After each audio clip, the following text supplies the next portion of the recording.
On the feast of Don Bosco, some reflections. The tension between youth and society is the birthplace of the Salesian mission.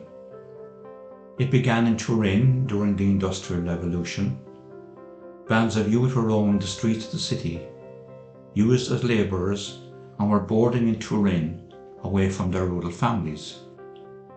They were wild at times, exploited by their employers, frightening all the residents, and liable to be exploited by the political movements. Many were involved in crime. What would Don Bosco say to us today about the tension in society? Firstly, he would examine the situation causing the tension.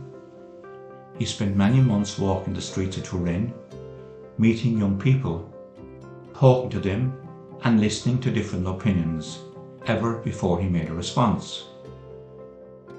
He would invite us to be tuned into the culture of today and to understand the dreams, the hopes, fears and frustrations.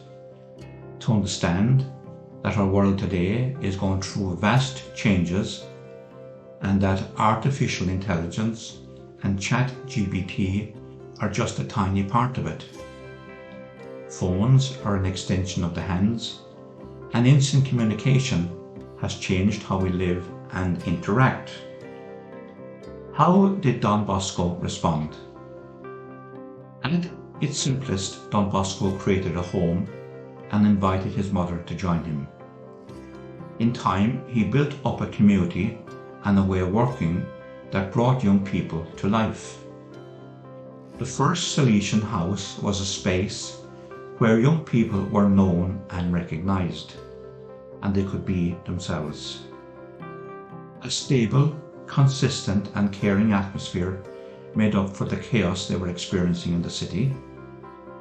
They were given leadership responsibility, with peer leadership seen as very important. Don Bosco believed that youth were the best leaders of youth, and this leadership could be directed in a positive way. In Bosco's home, everything was arranged around reason, religion and kindness. Rules were explained and kept to a minimum. Don Bosco did not expect the impossible from young people. He encouraged and praised them every opportunity he got.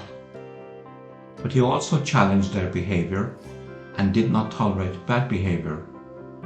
And in fact, Bosco sent some young people home if they refused to change their behaviour. Don Bosco would want us to be optimistic about each young person and deal with them with warmth and consistency.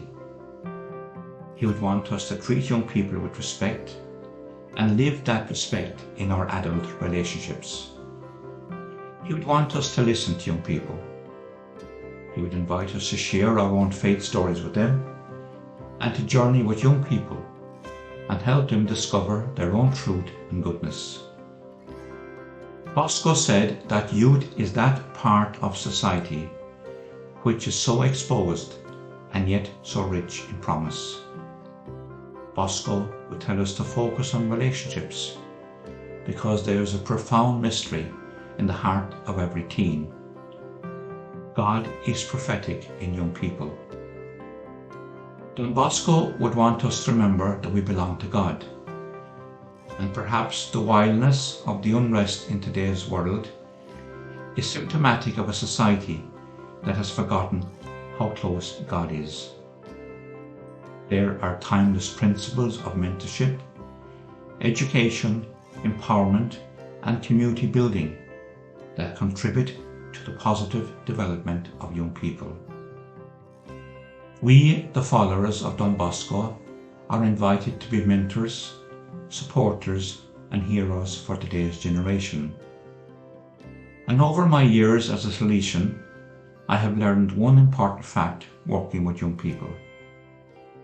They will forget what you said in class. They will forget what you do for them, but they will never forget how you made them feel.